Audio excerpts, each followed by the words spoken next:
Kesehatan Kabupaten Gorontalo mengimbau warga untuk waspada terhadap berbagai penyakit di musim penghujan, salah satunya demam berdarah dengue.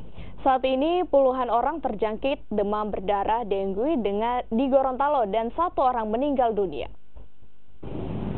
Memasuki bulan ketiga di tahun 2018, jumlah korban demam berdarah dengue di Gorontalo terus bertambah.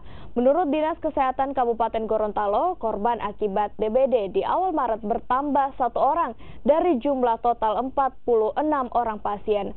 Kabupaten Gorontalo merupakan endemik DBD dan tahun 2016 wilayah ini ditetapkan sebagai daerah kejadian luar biasa dengan jumlah kasus 301 orang. Untuk itu, pihak Dinas Kesehatan Kabupaten Gorontalo mengimbau warga untuk waspada terhadap demam berdarah dengue.